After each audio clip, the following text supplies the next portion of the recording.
into the vastness. And then the sense of something impending wouldn't be a negative thing. It's like Christmas is coming. Your evolution is coming. Your consciousness is expanding. It's being what it should be. That's what it is. Your consciousness can't grow because it's already humongous, but it can be. You can recognize its beingness and understand it. So from what I see from the very highest perspective, especially after sitting this morning in communion with beings that would afford me the opportunity to be able to express that, I can feel it. I can feel it too. And it's not a negative thing.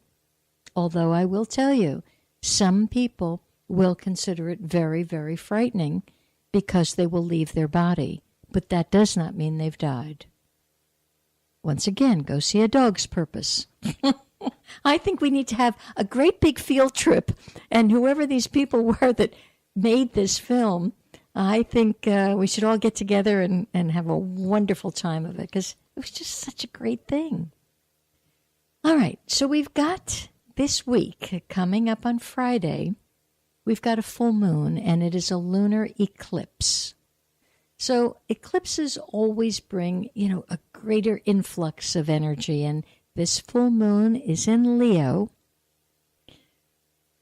So Leo rules things like education. It actually rules, on some levels, it rules education. So it could trigger some of you to think, I need more education, I need more learning. And maybe you'll sign up for a mid-semester class of some kind. So that would be favorable. It also has to do with children. So your children could be a little cantankerous or aggravating at that time because the full moon expands energy. It also has to do with love affairs. And this is the year where if you don't want a third-party interloper in your love life, it'd be one of those kinds of cycles to be careful. So in other words, that's not the night you go out for a drink and have a little too much to drink, because again, that's what a full moon can do. It expands things. So you could, put a move on somebody you shouldn't be moving on. So it's just that kind of thing. But Leo also has to do with your ego. And ego has to do with your thinking. And thinking has to do with your sense of righteousness.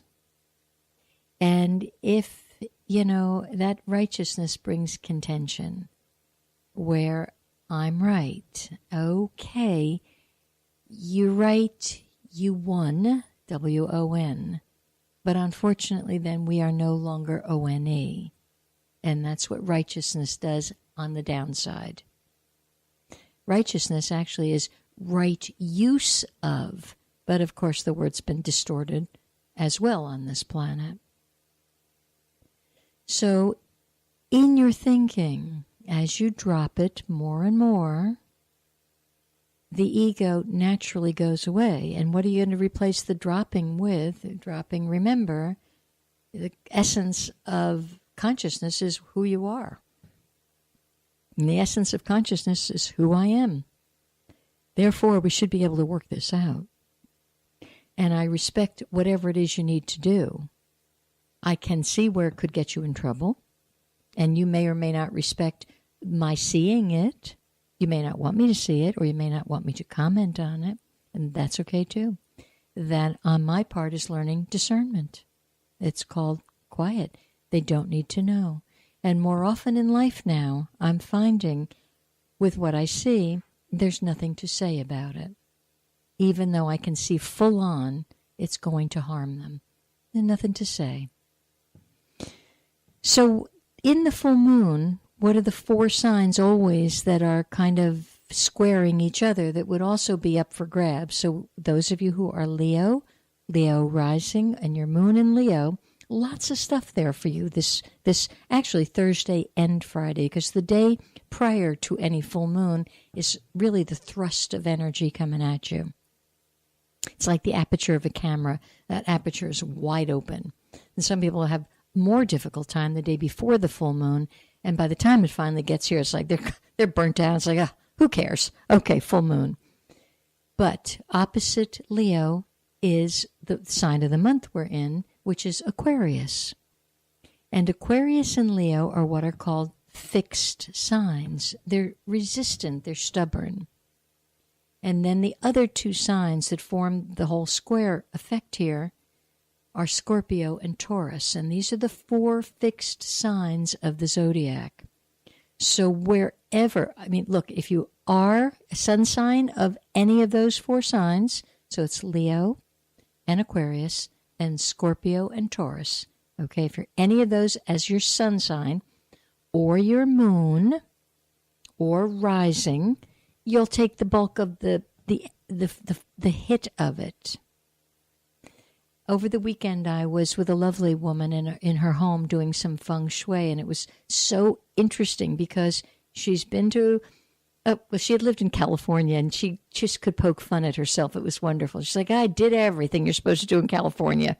You know, she meditated, she cogitated, she stood on her head, she went to the Bodhi tree, she did it all. But she was so genuine about poking fun at it. And I said, well, I suppose then you heard that you think you are such and such. And I don't recall what, I think it was, she thought she was Libra. And I said, no, not really. Here's the Scorpio energy.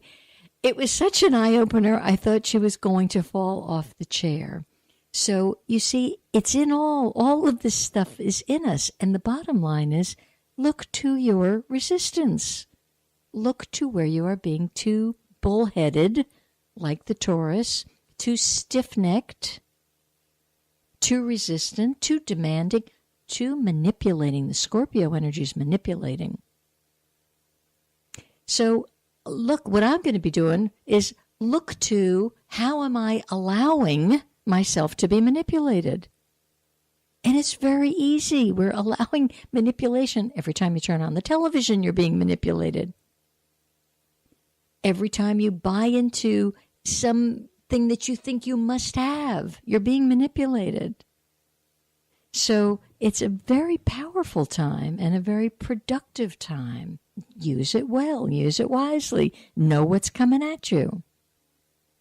I have to tell you another thing about this gal's home that I was in over the weekend. She was concerned about her feng shui, and it was so fascinating to really put my feng shui hat on. And the first thing she had done was, and she just lives this way, the house was impeccable. That right there is the beginning of good feng shui. There was no clutter. There was not an extra, it was like there was no fat on anything in this house. And when we got to the laundry room, I actually, at that point, I thought, oh, I have to go home now because I have to fix my own laundry room. Her laundry room was a showplace. It was the best, cleanest, most organized, beautiful laundry room I think I've ever seen.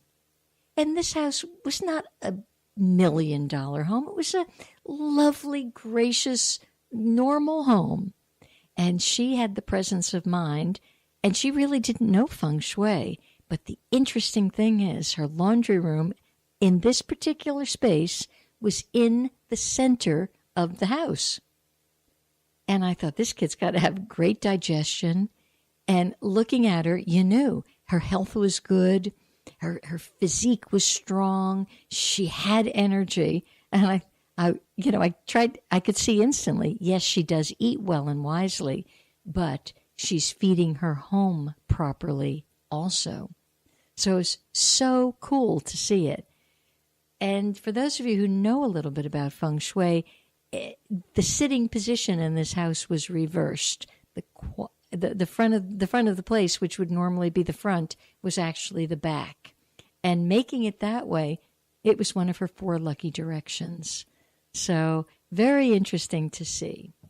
Now, I want to remind you, you're free to call in today, 321-806-3159. I won't bite your head off, even though it's probably sounded like I would. 321-806-3159. And you're welcome today to email me, purpleportal 777@gmail.com, so that you could ask me what are your 4 lucky directions. And when you do that, when you email me, you just have to put in your birth date. So because everything is based off of your birth date for something like that. You also need to check out my website. Why do you need to check out my website? Because, number one, it's light and happy, and that is www.higher, H-I-E-R, consciousness, CONSCIOUSNESS, higherconsciousness.com. You know, I haven't mentioned much about it, but in the past couple of weeks, I did birth a new book, and it certainly makes me happy. First of all, it's a huge accomplishment. I salute any of us that are brave enough or crazy enough to write a book. But I wrote this book so that it would be very, very, again, user-friendly, and that you could open anywhere and find something, in this case, about prosperity. Because with proper abundance, you can live a life that's certainly more comfortable for you, perhaps a little safer. There's no worry hanging over your head, bills to be met and paid. You get to do a few more things. You get to perhaps go wherever, you want to travel. You learn through travel. So the name of the book, which you need to have, is Prosperity Portal, a cosmic gateway to the land of plenty. And each page has its own separate little morsel, which is why it's not like a story. Don't be sitting down and reading it for the night. You won't get anything that way. It's the kind of thing, open somewhere, first thing in the morning or during the day. It's almost pocket size is how user-friendly it is. But it has to do with a deepening of what you are about and how you get money. So here I just opened to this page. Wealth is an aspect of harmony. When living in harmony, you attract wealth, wealth of knowledge, wealth of friendships and opportunities, and, very naturally, financial freedom. Now, that doesn't sound like much, but these came through in a very powerful way to bring you information that will change the paradigm that you've been operating under probably since you were 2 years old regarding wealth. So you need your book, you need your copy. There we have that. And I see I have a caller. Hi there. Good afternoon, Elaine. Good afternoon. Who's this? This is Nancy. Hi, Nancy. How are you today? Good. Good. We have loved what you've talked about today in terms of oneness and thinking along those lines and the consciousness. And you just mentioned something about your birth date and 4 directions. Yes, your lucky directions. While it's first on my mind, I will tell you, keep watching in your mailbox because your CD on Prosperity Portal. Thank you so much. Okay, good. Good. You got it? Yes. Okay, excellent. All right. So there you go, folks. It's available CD or book. Gee, Nancy, your timing's impeccable. Just got yesterday. Excellent. Good, good, good. And that, too, you can almost like pop into it anywhere. It's exactly. Just in my car, at home, yes. Yep. Okay, good stuff. Thank you. Nancy, do I remember you are north? Does that ring a bell, or shall I look it up? I don't know. Okay, what year are you born? 313. I'm sorry, I missed the year, Nancy. 58. Got it. Okay. So you are a dog, and you are Lee South. Lee South? Yeah. Who's that? Does that sound right? 58. 31358? Yes. Yep, you're an earth dog, and yes, you are what is called Lee South. Oh, okay. So you are the South energy, and here are the 4 lucky directions for those who are South. Now, bear with me a second, Nancy, because for those listening, I want to explain what the heck happened there. So I know, too. Yeah, at this point, just because Nancy gave me the date of her birthday, I simply use a chart, but there are actually mathematical